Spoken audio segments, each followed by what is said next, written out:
Saudara-saudara, para bapak dan ibu yang berbahagia, dalam kesempatan malam hari ini, kita akan membahas salah satu dharma yang saya kira cukup penting, karena hal ini berhubungan dengan kehidupan kita sehari-hari.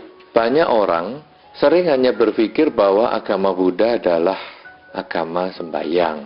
Artinya, kalau kita sudah sembahyang, sudah memasang dupa, memasang lilin, kemudian juga bisa hafal parita, bisa pergi ke wihara, mungkin menghafal beberapa nama biku, kadang-kadang itu sudah dianggap sebagai seorang umat Buddha. Padahal sebetulnya secara dharma itu masih merupakan umat tradisional. Jadi walaupun buku parita Anda sudah hafal, tetap Anda adalah umat tradisional. Karena seseorang yang dianggap sebagai seorang umat Buddha adalah mereka yang melaksanakan dharma. Apakah yang disebutkan melaksanakan dharma? Adalah mereka yang bisa menjalani kehidupan ini sesuai dengan ajaran Sang Buddha. Dan saya yakin ajaran Sang Buddha bukan hanya berisikan pembacaan parita. Karena pembacaan parita ini sendiri adalah merupakan kebiasaan yang muncul setelah Sang Buddha wafat. Justru yang dilakukan oleh para umat Buddha ketika Sang Buddha masih hidup adalah mendengarkan dharma yang langsung diberikan Sang Buddha dan melaksanakannya di dalam kehidupan sehari-hari. Pada malam hari ini atau kesempatan sekarang ini, saya akan melihat atau mengajak Anda bersama-sama untuk melihat salah satu sutta ataupun kata yang cukup penting yang terdapat pada halaman 103, yaitu Jaya Manggala Gata, yang diartikan di sana adalah sebagai syair tentang kemenangan sempurna. Syair ini sebenarnya adalah berisikan 8 kemenangan Sang Buddha. Jadi di dalam kehidupan sehari-hari, Sang Buddha banyak juga mengalami kesulitan. Dikelompokkan ada 8 kesulitan yang dihadapi dengan berbagai cara. Dan ini sangat penting, karena di dalam kehidupan kita sehari-hari, kita sendiri juga banyak mengalami kesulitan. Baik kesulitan masalah keluarga, masalah kesehatan, masalah ekonomi, apa saja kita pasti mengalami kesulitan. Nah, justru dengan kita melihat Jaya Manggala Gata pada halaman 103 ini, buku Parita Biru, kita nanti akan melihat bagaimana kesulitan-kesulitan ini dihadapi oleh Sang Buddha. Caranya bagaimana? Di situ ada 8 cara yang bisa kita lakukan bersama. Supaya kita bisa memperjelas wawasan kita langsung melihat pada terjemahan kata tersebut, Jaya Manggala Gata pada halaman 104. Saya akan bacakan bait yang pertama. Dengan 1000 tangan yang masing-masing memegang senjata, dengan menunggang gajah Girimekala, Mara bersama pasukannya meraung menakutkan. Raja para bijaksana, di sini yang dimaksudkan adalah Sang Buddha, menaklukkannya dengan Dhammadana. Dengan kekuatan ini, semoga engkau mendapat kemenangan sempurna. Kalau Anda pernah ke Balirejo, Jaya Manggala Gata ini sebetulnya telah dituangkan di dalam sebuah relief yang terdapat di depan dapur yang biasa kita kalau datang ke sana menjadi tempat makan umum. Nah, di depan dapur itu ada relief. Problem yang pertama yang dihadapi Sang Buddha yaitu bersama dengan Mara ini yang naik gajah Girimekala, itu ada di sebelah, kalau kita menghadap relief itu ada di sebelah kiri atas. Di situ ada seorang raksasa yang menunggang gajah besar yang turun dari udara. Mungkin Anda pernah ingat itu ya, dengan rombongannya. Nah, gajah yang dinaiki raksasa itu adalah Girimekala, kemudian yang menunggangnya itu adalah Mara. Mara sebetulnya adalah termasuk kelompok dewa. Pada saat itu, Mara melihat Pangeran Siddhartha yang belum menjadi Buddha, yang akan menjadi Buddha, sedang duduk di bawah pohon Bodhi. Kemudian Mara datang bersama rombongannya dan mengatakan, kamu tidak layak tinggal di sini, kamu tidak layak duduk di sini. Kemudian Pangeran Siddhartha atau Bodhisattva yang akan menjadi Buddha tersebut mengatakan bahwa saya punya kesempatan, saya punya jasa untuk bisa mampu duduk di tempat ini. Apa buktinya? bahwa pada banyak kehidupan yang lewat, saya telah berbuat baik. Dan setiap kali saya berbuat baik, saya menuang jasa. Nah, apa artinya? Saya menuang air itu loh. Anda kan sering toh, kalau melakukan kebajikan dalam satu upacara tertentu, kan ada tuh, tuang jasa itu, tuang air dari gelas, dari tempat yang penuh, berisi air, dituang ke gelas yang kosong. Nah, setelah dituang di gelas yang kosong, kemudian dituang ke tanah atau ke pohon. Pernah toh melakukan itu ya? Nah, Pangeran Siddhartha yang pada saat itu Bodhisattva belum menjadi Buddha, mengatakan bahwa saya ini telah mengembangkan kebajikan yang cukup banyak. Sehingga telah banyak air yang saya tuang ke tanah. Kemudian apa buktinya? Pada waktu itu Bodhisattva mengungkapkan atau menyentuh bumi dengan 3 jari.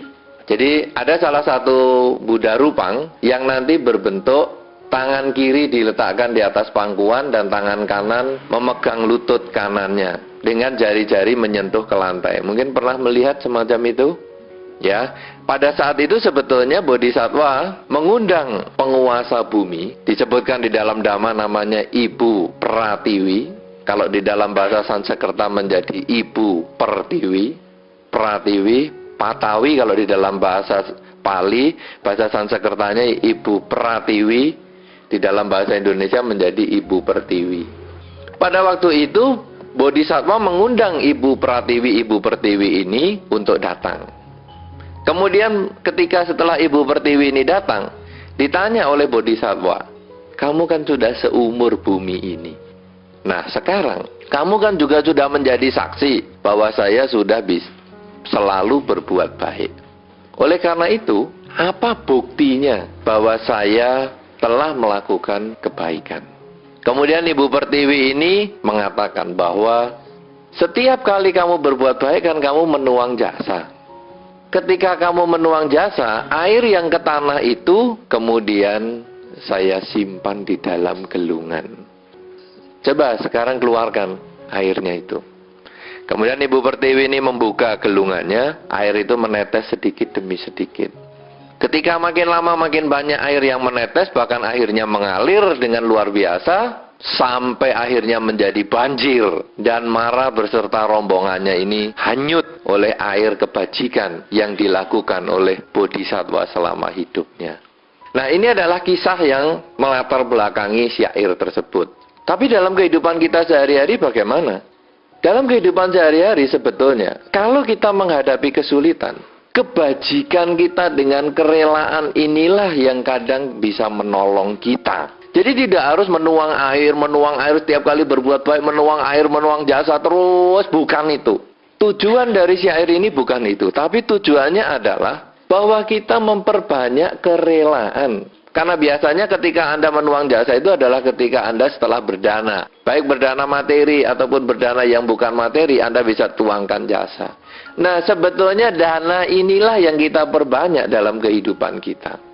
Karena dana inilah yang kadang menyelamatkan hidup kita. Kesulitan-kesulitan Anda kadang bisa selesai dengan kerelaan bersifat materi. Misalnya bagaimana? Lampu merah dilanggar, disemprit polisi. Nah ini kerelaan bersifat materi. Banyak membantu untuk menyelesaikan masalah ini. Saya kira Anda sudah mahir untuk bagian ini.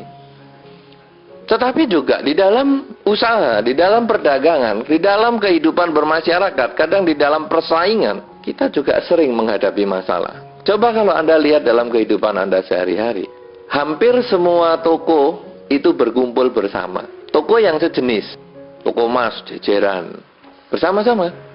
Toko buah, jejeran, bersama-sama. Kan selalu begitu, bengkel, jejeran semua. Bagaimana kita harus bisa memenangkan seperti itu? Bagaimana kita harus melawan Mara tadi? Mara yang musuhnya kita, baik toko-toko di sebelah kita itu. Bagaimana? Kerelaan. Banyak melakukan kebajikan. Kadang-kadang malah ada kerelaannya bayar calo. Ada satu toko sepeda motor, karena sebelahnya juga banyak sepeda motor, dia mengatakan gini, tukang becak yang bisa nyarikan lengganan saya kasih, pure. Akhirnya orang yang beli mau di sebelahnya dikasih tahu, beli di sini loh lebih murah. Piur. Ini adalah kerelaan. Demikian besar kekuatan kerelaan itu untuk menyelesaikan masalah kita. Kalau kita sudah membaca syair yang pertama, maka kita tentu di dalam kehidupan kita akan bersemangat untuk mengembangkan kebajikan sebanyak mungkin, karena kebajikan itu yang akan menolong kita. Seperti air yang telah dituang oleh bodhisattva selama hidupnya tadi, yang bisa mengusir mara, mengusir kesulitan di dalam praktek meditasi beliau. Sehingga akhirnya setelah mara pergi, bodhisattva bisa bermeditasi dan mencapai kesucian pada saat Waisak. Nah, syair yang kedua adalah lebih dari mara yang membuat onar sepanjang malam adalah yaka alawaka yang menakutkan, bengis dan congkak. Raja para bijaksana menaklukkannya, menjinakkannya dengan kesabaran. Dengan kekuatan ini, semoga engkau mendapat kemenangan sempurna. Yaka alawaka di dalam relief itu, kalau Anda melihat relief, itu adalah yaka, yaitu seorang raksasa yang berada di sebagian kanan Sang Buddha. Ya, di situ kelihatan raksasa yang rambutnya panjang, kukunya panjang, yang terdorong oleh kekuatan Sang Buddha. Ini sebetulnya adalah merupakan satu cerita dulunya. Ada yaka yang atau raksasa yang bernama Alawaka ini yang suka memakan manusia. Kemana saja dia suka makan manusia. Bahkan satu ketika dia ingin memakan Sang Buddha. Nah, dengan kesabaran yang dimiliki Sang Buddha, maka yaka ini akhirnya tunduk dan akhirnya malah mengikut Sang Buddha. Apa yang kita bisa lakukan di dalam kehidupan sehari-hari? Banyak masalah, baik di dalam keluarga maupun di dalam kehidupan bermasyarakat, belum tentu selesai dengan dana. Ada saat tertentu kita perlu bersabar menghadapi masalah tersebut. Contoh misalnya, kita sakit. Walaupun Anda punya duit banyak. Wah, aku pokoknya mau berdana obat apa saja. Saya mau pergi ke dokter yang paling hebat, mau beli obat yang paling top. Hari ini sakit, hari ini minum obat, paling manjur, hari ini sembuh. Belum tentu. Kadang kan Anda harus beli resep obat dan Anda minum sehari 3 kali selama 1 minggu, baru bisa sembuh. Kalau sekarang Anda nggak sabaran, wah saya sudah beli obat, jatahnya 1 minggu Anda minum langsung 1 hari 1 malam, malah mati. Tidak malah sembuh. Raksaksanya itu ya ada di dalam diri kita. Raksasa ketidaksabaran. Masalah di dalam kehidupan kita banyak. Kadang kesabaran itu bisa menyelesaikan. Ini adalah cara yang kedua. Jadi Anda bukan hanya mengagungkan, bukan hanya mengunggulkan dana saja. Baik dana materi maupun bukan materi. Kesabaran ini adalah bagian yang perlu Anda kerjakan juga. Kemudian yang ketiga, nalagiri gajah mulia menjadi sangat gila. Sangat kejam bagaikan hutan terbakar. Bagai senjata roda atau halilintar. Raja para bijaksana menaklukkannya dengan percikan air cinta kasih. Dengan kekuatan ini, semoga engkau mendapat kemenangan sempurna. Di dalam relief depan dapur itu, kalau nanti Anda ingat pembicaraan kita pada hari ini, maka ketika Anda melihat gambar tersebut, ada seekor gajah lagi yang besar. Kalau tadi ada gajah kecil yang ditunggangi Mara, sekarang ada gajah besar di sebelah kiri Sang Buddha. Ya, kalau kita melihat gambar tersebut, di sebelah bagian kiri kita ada gajah besar yang menunduk. Diceritakan bahwa pada zaman itu hukuman mati yang dilakukan oleh kerajaan itu bukan dipenggal algojo. Ya, jadi kalau seseorang dihukum mati bukan dipenggal algojo dengan pedang ataupun golok, tetapi dengan diinjak gajah. Ya, mungkin Anda setelah melihat beberapa film riwayat Sang Buddha dari banyak versi, VCD-VCD-nya cukup banyak. Di situ ada gajah yang suka menginjak kepala orang. Jadi orangnya itu ditanam, orang yang terhukum itu ditanam di dalam tanah, yang tinggal hanya kepalanya saja. Kemudian nanti gajahnya di situ, dia sudah tahu tugasnya. Kepala yang ada di atas tanah itu diinjak, pecah kepalanya, matilah dia. Karma buruk tidak ada pada si Algojo. Karma buruknya kan cukup gajahnya saja. Nah, sekarang Nalagiri ini adalah gajah kerajaan yang suka membunuh itu. Pada waktu itu diberi minuman ciu, diberi arak oleh Dewa Data. Ya, tentu Anda ingat Dewa Data. Wah, Nalagiri setelah dikasih minuman keras, telerlah dia. Kemudian dengan bengis dia maju, diarahkan untuk membunuh Sang Buddha. Pada waktu itu Sang Buddha sudah disuruh minggir oleh para muridnya. Sang Buddha minggir saja, jangan di depan sini, nanti diterjang oleh Nalagiri. Tetapi Sang Buddha tetap mengatakan, ya biar aja, yang lain yang minggir, saya akan hadapi sendiri. Lalu apa yang dilakukan oleh Sang Buddha? Sang Buddha memancarkan cinta kasih. Dikatakan di situ, Raja para bijaksana menaklukkan Nalagiri tadi dengan percikan air cinta kasih. Maksudnya adalah dengan pikiran cinta kasih. Mengembangkan kalimat semoga semua makhluk bahagia. Semoga semua makhluk bahagia. Semoga semua makhluk bahagia. Dipancarkan terus menerus. Sehingga akhirnya gajah tadi yang dulunya galak itu makin dekat Sang Buddha. Makin dekat, makin dekat. Bukan makin galak kepengen membunuh lagi. Justru dia makin melunak, melunak, melunak. Sampai di depan Sang Buddha, gajah tersebut bernama Skara. Nah, ini adalah riwayat syair yang ketiga tersebut. Di dalam kehidupan kita sehari-hari, kalau kita menghadapi satu masalah, baik masalah rumah tangga maupun masalah dalam masyarakat, satu, kita mengembangkan kerelaan. Coba diselesaikan dengan materi. Bisa nggak? Nggak bisa. Sabar-sabar dikit. Tunggu waktu. Kadang-kadang waktu itu bisa menyelesaikan permasalahan kita.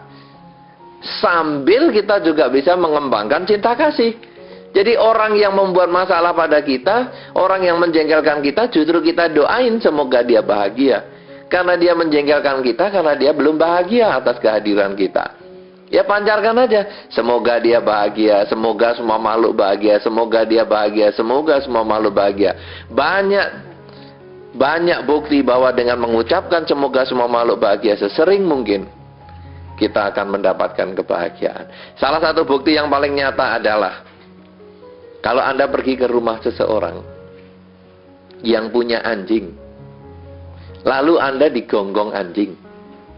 Pernah Anda mencoba dengan mengucapkan semoga semua makhluk bahagia? Pernah? Tidak pernah? Nah, Anda boleh nanti praktekkan di rumah ya. Nanti, oh tidak, Anda ucapkan dulu semoga kamu bahagia, semoga semua makhluk bahagia. Nanti yang gonggong-gonggong itu biasanya diam. Tapi kalau nggak diam, Anda kan takut digigit toh. Berdana. Paha ayam dilempar. Nah, ini kan juga yang pertama tadi kan berdana, paha ayam dilempar, ayam goreng. Wah, pasti anjingnya gigitnya paha ayam, nggak gigit Anda lagi sudah. Nah, kemudian juga Anda sabar tungguin. Nah, tungguin. Nanti pahanya sudah habis, Anda baru masuk, dia sudah kenyang, nggak gigit Anda lagi. Tapi Anda boleh buktikan, ucapkan kata semoga semua makhluk bahagia. Anda boleh buktikan. Banyak contoh yang sudah terbukti. Ada satu mahasiswa di daerah Jawa Tengah. Pada waktu dulu sama-sama teman, masih mahasiswa dulu, waktu saya juga masih kuliah. Dia istilahnya dalam bahasa sederhana dicing. Dalam bahasa Indonesia apa ya? Itu diincim itu bukan bahasa Indonesia. Dititeni juga bukan bahasa Indonesia. Bahasa Indonesia ya pokoknya orang ini selalu dijatuhkan. Apa? Ada dendam. dendam si dosen ini kepada si mahasiswa tersebut. Sehingga tiap kali ujian dia selalu dijatuhkan. Sampai semuanya sudah mau menjelang ujian pendadaran. Hanya satu mata kuliah ini yang selalu gagal. Nah, kemudian dia ini adalah seorang umat. Lalu, bagaimana caranya? Justru bukan dengan kebencian. Justru dipancarkan meta. Ya, justru dengan mengucapkan kepada dosennya itu tiap malam bayangin mukanya dosen tersebut, mengucapkan semoga kamu bahagia, semoga semua makhluk bahagia, semoga kamu bahagia, semoga semua makhluk bahagia. Dalam 2-3 bulan digitukan, ujian lulus. Anda boleh buktikan itu. Bahkan kadang-kadang ini disalahgunakan. Saya katakan disalahgunakan artinya saya katakan bukan untuk Anda pakai. Tapi kadang-kadang larangan ini malah sering dilanggar. Karena kadang ada orang tanya, apa tuh gunanya larangan? Untuk dilanggar. Nah, peraturan adalah untuk dilanggar, kan begitu. Kita misalnya mau suka sama seseorang. Ya kalau cowok masih suka sama cewek, tapi kan cewek bisa juga suka sama cowok toh. Kok sulit ya? Nah ini dia, pancarkan meta. Nah, ini saya katakan bukan untuk dilakukan, tapi nanti bisa memberi ide untuk dilakukan. Itu karma tanggung sendiri, itu karma buruk soalnya memaksa orang. Ya, tapi kalau sekarang yang tadi nalagiri ini dia bukan karma buruk. Karena memang itu untuk menundukkan, ya pancarkan meta. Si dosen juga begitu. Tapi kalau membuat orang senang sama kita, padahal dulunya nggak senang, ini ya termasuk karma buruk. Nggak suka dia, pancarkan semoga kamu bahagia, semoga semua makhluk bahagia. 2-3 bulan digituin, lihat kita tuh lain pandangannya. Rasanya kok kamu nih baik sekali ya sama aku. Lah padahal pancaran metanya itu. Ini bisa kita lakukan, cuman Anda jangan kerjakan. Yang Anda kerjakan kalau dosennya menjengkelkan. Anda boleh pancarkan, semoga kamu bahagia, semoga semua makhluk bahagia. Lulus nanti dengan nilai bagus. Ya, malah kalau Anda berani maju lagi, besok ujian soalnya apa ya? Wah, sini, aduh, nyaman sekali. Ya. Kemudian syair yang keempat, sangat kejam dengan pedang terhunus dalam tangan yang kokoh kuat. Anggulimala berlari mengejar sepanjang jalan 3 yojana dengan berkalung untaian jari. Raja para bijaksana menaklukkannya dengan kemampuan pikiran sakti yang mengagumkan. Dengan kekuatan ini, semoga engkau mendapat kemenangan sempurna. Nah, ini cerita lain lagi. Anggulimala, kalau di dalam relief tadi adalah kalau kita menghadap Sang Buddha di kanan bagian bawah itu ada orang yang sedang tengkurap. Ya, nah pada saat itu Anggulimala ini adalah orang yang suka mengambil jari telunjuk seseorang, dikoleksi jarinya. Ya, Anda suka koleksi apa? Mungkin suka koleksi aksesoris pemain bola, suka koleksi perangko, suka koleksi bintang-bintang film. Lah Anggulimala ini koleksinya jari manusia. Ya, nah jari manusia kalau dikumpulkan kan tentu nggak mau. Anda kan tidak mau tadi minta sini, minta jarimu. Oh ya silahkan ambil lagi, besok tumbuh lagi kok. Saya kira tidak begitu, kalau kuku ya bakal dikasih. Nah sehingga Anggulimala ini meminta jari sambil memotong kepalanya orang. Nah tapi yang dikalungkan adalah jari. Ya, jarinya dikalungkan, dia mau nyari 1000 jari. Sudah terkumpul 999, angka 999. Tinggal 1. Wah, namanya kalau sudah tinggal 1 kan emosi tinggi sekali. Waduh, sudah game point ini, hampir ini sudah mau selesai ini, sudah mau game. Wah, kejar. Siapa hari ini yang lewat? Ibunya sendiri. Nggak apa-apa ibunya potong aja jarinya, pokoknya kumpulin. Nah Sang Buddha melihat, wah ini kalau Anggulimala ini memotong ibunya jari, ibunya jari, jarinya ibu. Nah, Anggulimala kalau memotong jarinya si ibu dan membunuh si ibu, wah nanti karma buruk dia. Karma buruk yang besar sekali yang bisa terlahir di alam neraka Awiji, neraka yang paling rendah. Kalau gitu perlu diselamatkan. Sehingga Sang Buddha dengan sengaja berjalan mendekati Anggulimala. Wah, Anggulimala happy. Untung ada pertapa yang tidak punya keluarga. Dia dipotong pun kepalanya kan nggak ada yang protes. Daripada ibu saya lebih baik si pertapa ini. Wah, akhirnya dia ganti objek.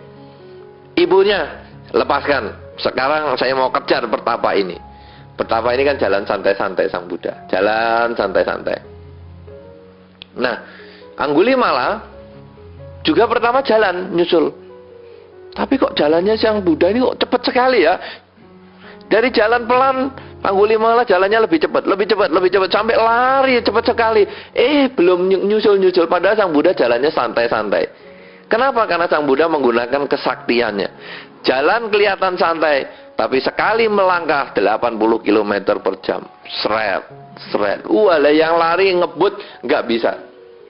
Nah, akhirnya Anggulimala capek kehabisan napas, dia jatuh ke tanah, kemudian dia ngomong, pertapa, berhenti, berhenti. Sang Buddha menjawab, loh aku sudah berhenti, kamu kan yang masih bergerak.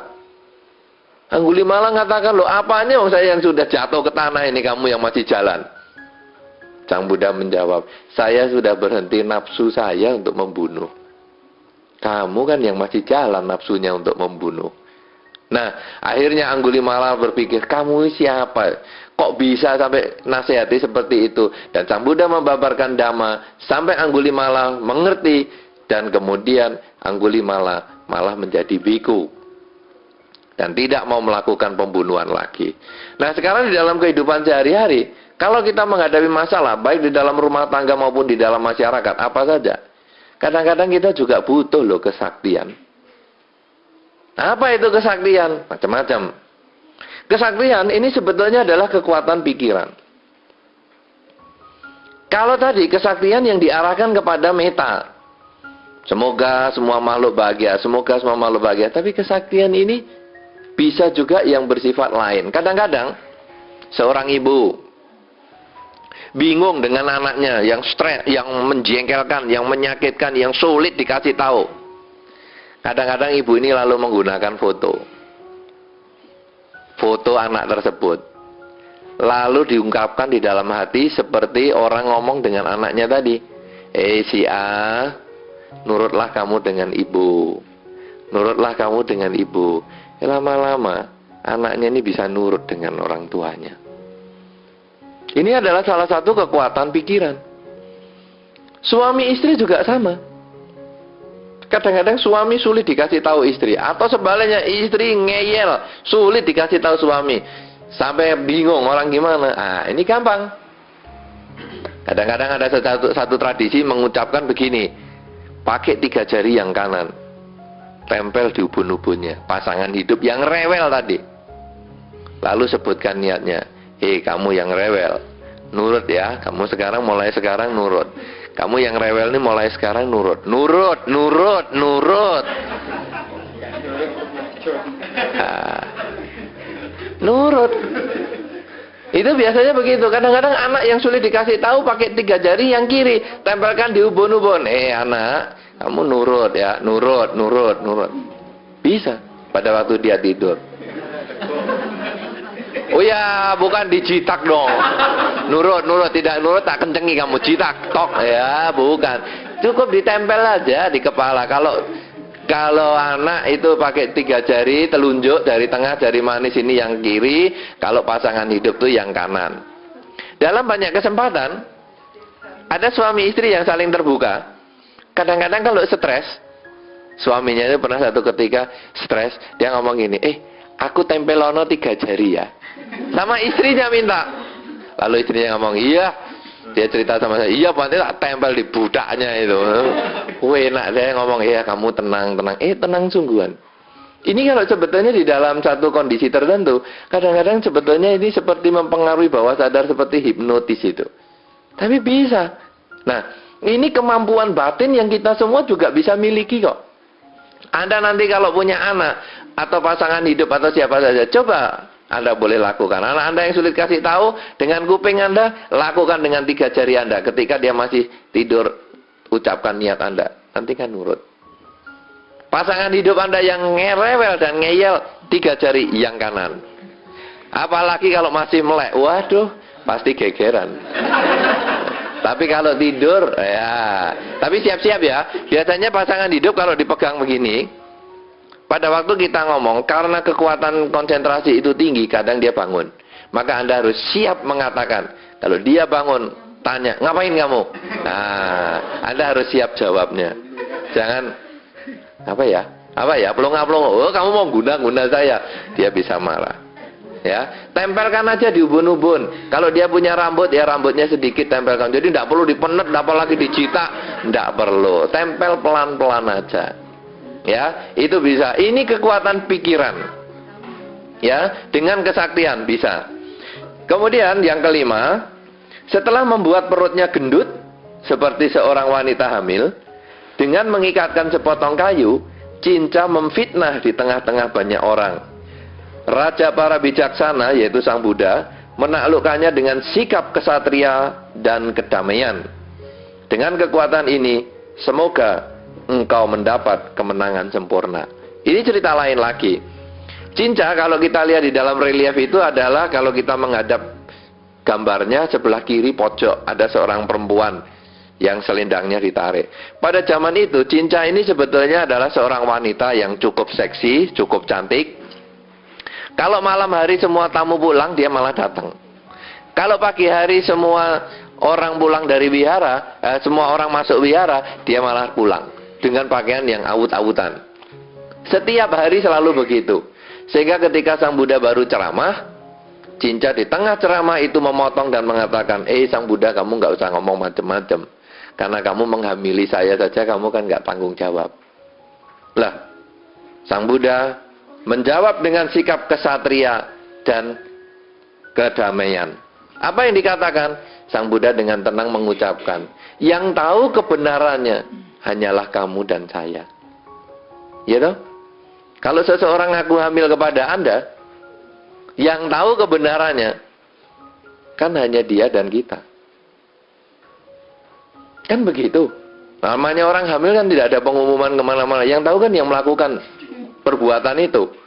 Nah, Sang Buddha karena menyadari beliau tidak melakukan apa-apa, tidak marah-marah apalagi menggunakan otoritas. Wah, ini mumpung di depan biku banyak, kroyok. Tidak. Santai aja. Yang tahu kebenarannya hanyalah kamu dan saya. Nah, kemudian diceritakan di situ ada dewa yang menjadi tikus, menarik selendangnya sampai selendangnya kendor, kemudian kayunya itu jatuh. Oh, ternyata perutnya ini cuma diganjel kayu biar kelihatan hamil. Nah, kemudian Cinca malu sekali, dia keluar dari wihara, tanahnya terbuka, bumi terbuka, dia masuk ke dalam tanah, mati, terkubur hidup-hidup. Nah, dalam kehidupan sehari-hari apa sebetulnya? Kalau kita menghadapi satu masalah, kadang kita boleh terus terang mengakui kesalahan kita, tidak ada problem. Jangan kadang-kadang kita malah sudah salah, misalnya mecahkan gelas. Oh, bukan saya, ini kucing, saya nggak tahu siapa. Kadang kita boleh mengakui terus terang, saya memang yang melakukan. Kita harus bertanggung jawab pada perbuatan yang kita miliki. Karena kita tidak bisa melemparkan tanggung jawab kita itu kepada orang lain. Kita hadapi, memang saya yang salah kok. Kalau saya yang salah, saya yang tanggung risikonya.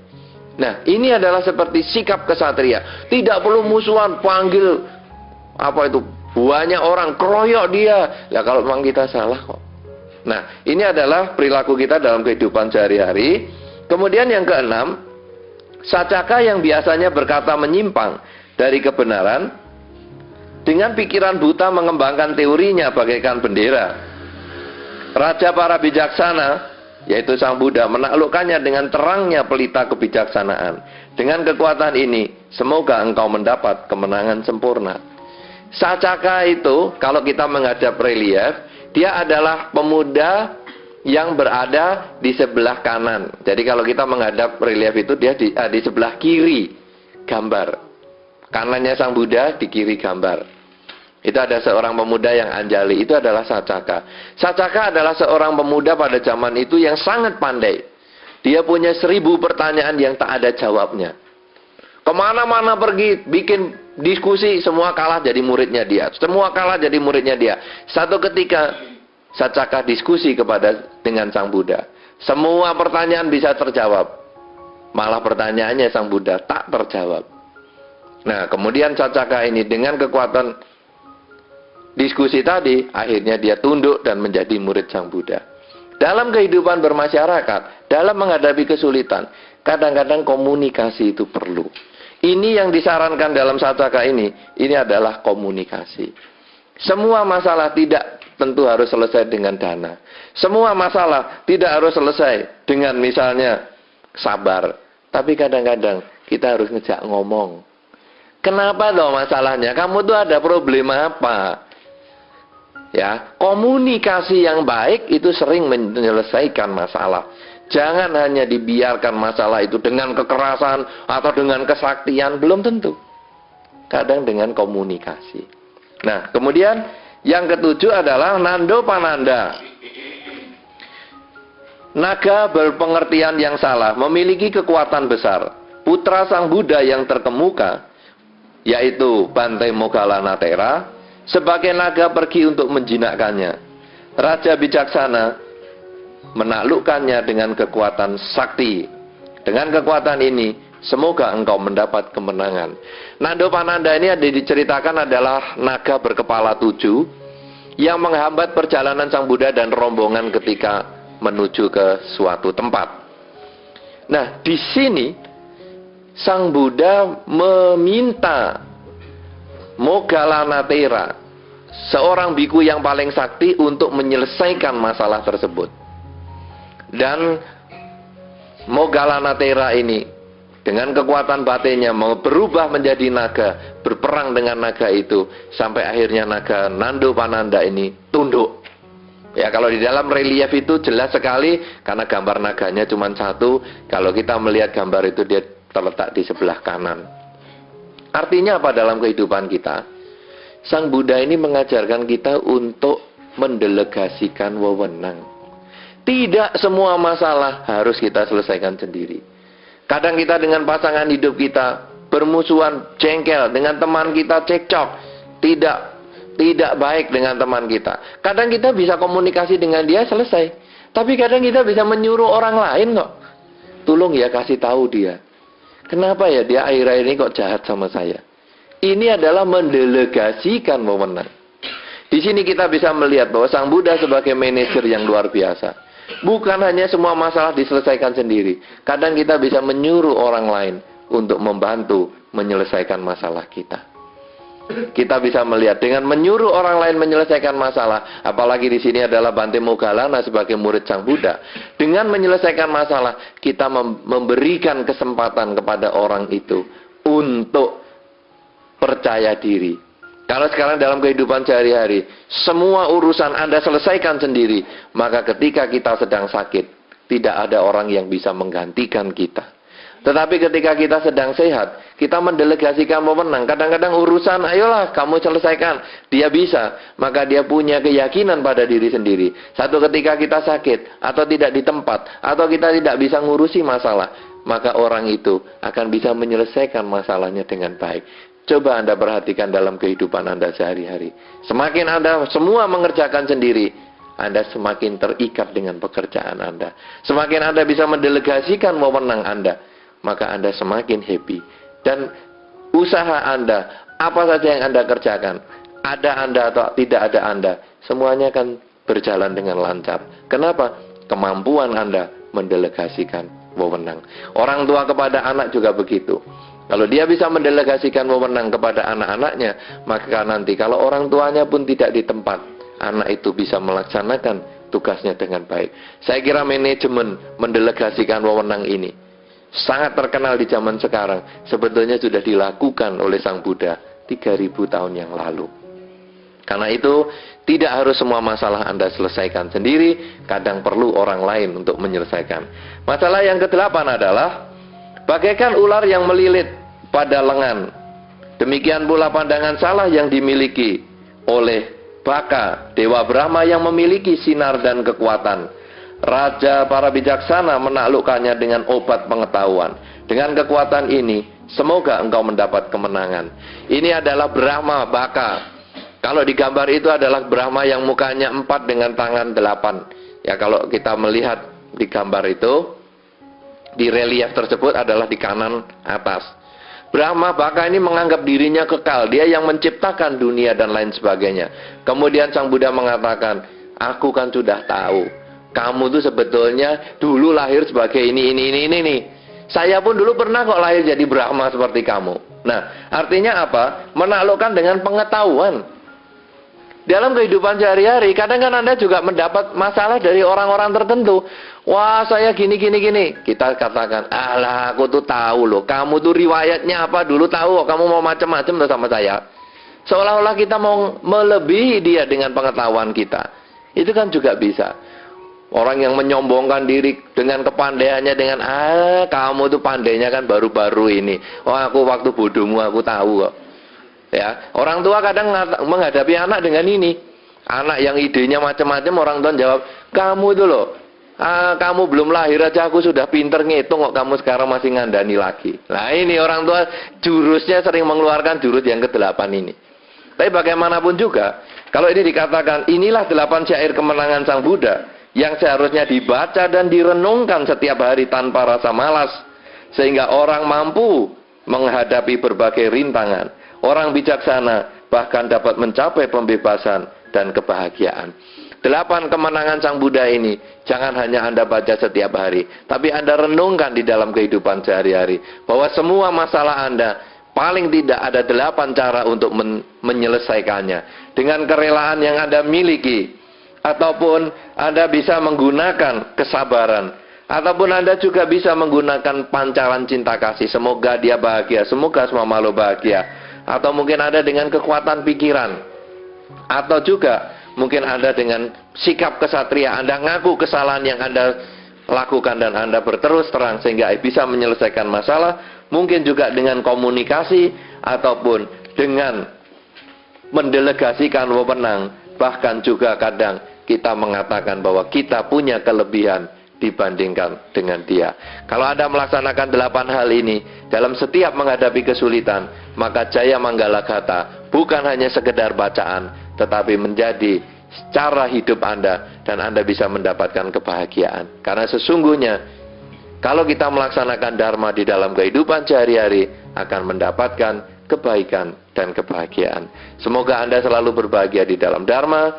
Semoga semua makhluk, baik yang tampak maupun yang tidak tampak, akan memperoleh kebaikan dan kebahagiaan sesuai dengan kondisi karmanya masing-masing. Sabe Sata Bawantu Sukitata.